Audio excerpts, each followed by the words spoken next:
Question 34।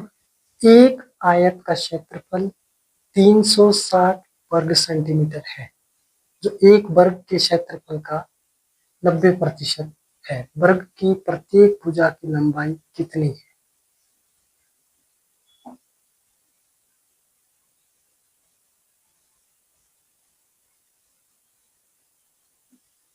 A B C D.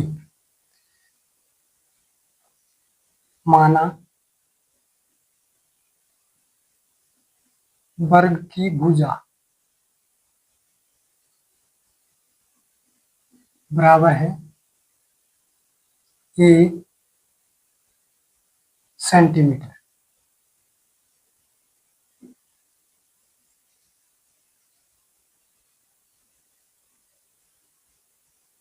A centimetre, a centimetre, a centimetre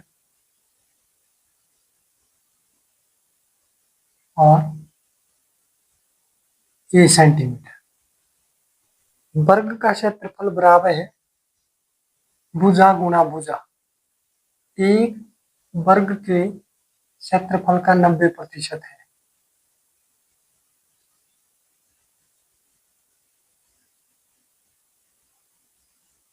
आयत का क्षेत्रफल बराबर है 360 सेंटीमीटर स्क्वायर, वर्ग सेंटीमीटर। एक आयत का क्षेत्रफल 360 वर्ग सेंटीमीटर है, जो एक वर्ग के क्षेत्रफल का 90% है। वर्ग के क्षेत्रफल का 90%, दैट इज इक्वल टू 90% गुना साइड स्क्वायर। ये कट जाएगा और हमारे पास आ गया बराबर है 9/10 इंटू साइड स्क्वायर। इन दोनों को कंपेयर करेंगे।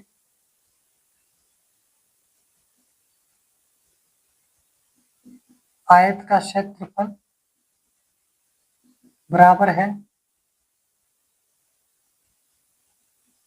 वर्ग का क्षेत्रफल का 90%। 360 बराबर है 9/10 इंटू साइड स्क्वायर। इसको इस साइड गुना करेंगे, ये आ जाएगा ए स्क्वायर बराबर है 3600। 360 गुना 10 बराबर है 3600 और 9 से डिवाइड करेंगे तो ये आ गया 400। A square is equal to 400, तो साइड आ जाएगी √400। ये होता है 20 इंटू 20। तो हमारे पास वर्ग की भुजा बराबर है 20 centimetre answer. A B C D एक वर्ग है और वर्ग की भुजा हमने मानी ए सेंटीमीटर। आयत का क्षेत्रफल 360 वर्ग सेंटीमीटर है, जो कि एक वर्ग के क्षेत्रफल का 90% है। वर्ग का क्षेत्रफल भुजा गुना भुजा और 90% है 90/100 इंटू ए। एक आयत का क्षेत्रफल एक वर्ग के क्षेत्रफल का 90% है, तो इसको हम लिखेंगे आयत का क्षेत्रफल बराबर है 360 और वर्ग का क्षेत्रफल बराबर है 90% ऑफ वर्ग का क्षेत्रफल। वर्ग की भुजा ए है, तो वर्ग का क्षेत्रफल ए गुना ए बराबर है ए स्क्वायर। 90%, 0 से 0 पे कैंसिल कर दिया और 9/10 ए स्क्वायर आ गया। कंपेयर करेंगे 10 को 360 के साथ मल्टीप्लाई करेंगे 360 के साथ 10 गुना करके 3600 और 9 से डिवाइड करेंगे तो हमारे पास आ जाएगा 400। A square equal to 400, a is equal to under root of 400 जो कि 20 का स्क्वायर होता है, 20 का स्क्वायर 400, तो वर्ग की भुजा हमारे पास आ गई 20 सेंटीमीटर आंसर। क्वेश्चन नंबर 35, किसी वर्ग के क्षेत्रफल तथा वर्ग के विकर्ण पर बने वर्ग के क्षेत्रफल में क्या अनुपात होगा?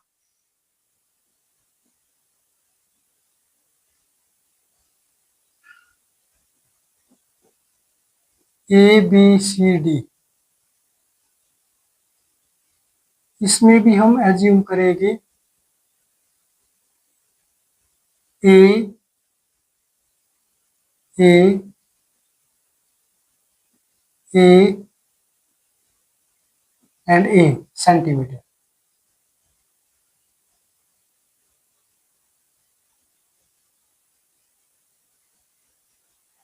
ये हमने वर्ग की भुजा, वर्ग की भुजा बराबर है ए सेंटीमीटर, सीएम सेंटीमीटर।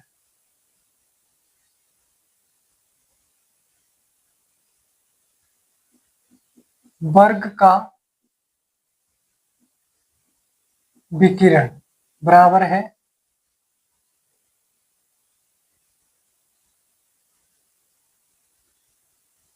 वर्ग का विकिरण हमारे पास आ जाएगा by Pythagoras A C square is equal to A B square plus B C square. ये है विकिरण।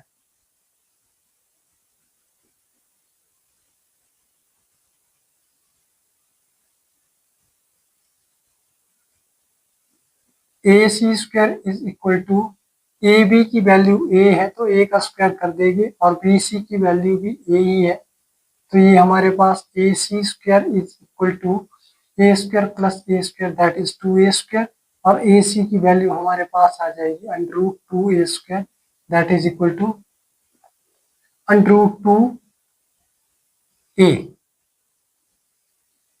ए स्क्वायर रूट के साथ ए आ जाएगा और under root 2 as it is रहेगा, तो ये हमारे पास विकिरण आ गया अंडर रूट 2a। किसी वर्ग के क्षेत्रफल तथा वर्ग के विकिरण पर बने वर्ग के क्षेत्रफल,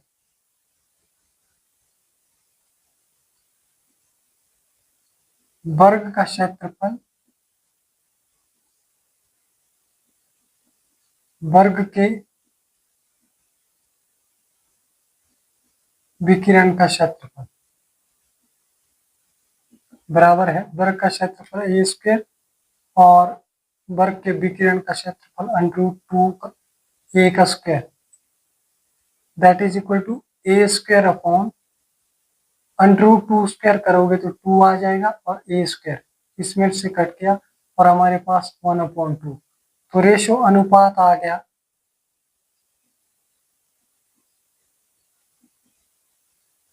1:2। आंसर, माना वर्ग की भुजा बराबर है ए सेंटीमीटर और वर्ग का विकिरण बराबर है A C by Pythagoras theorem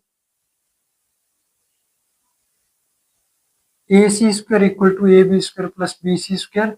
अगर वर्ग की भुजा हमने ए एज्यूम की तो a square plus a square that is equal to 2a square, A C square equal to 2a square but A C is under root 2a square that is under root 2 and a square root के साथ ए ही आएगा, तो हमारे पास विकर्ण आ गया under root 2a। वर्ग का क्षेत्रफल और वर्ग के विकिरणों का क्षेत्रफल हमें इसका अनुपात फाइंड आउट करना, तो वर्ग का क्षेत्रफल साइड स्क्वायर हो जाएगा, इसका विकिरण है रूट 2a स्क्वायर, इसका क्षेत्रफल आ जाएगा रूट 2a स्क्वायर, तो ये कट गया हमारे पास a square upon 2a square, root 2 का जब स्क्वायर करोगे तो 2 आएगा और अपॉन में ए स्क्वायर से ए स्क्वायर फिर कैंसिल हो जाएगा, 1/2 आ गया, तो हमारे पास इनका अनुपात आ गया 1:2। आंसर। Thank you.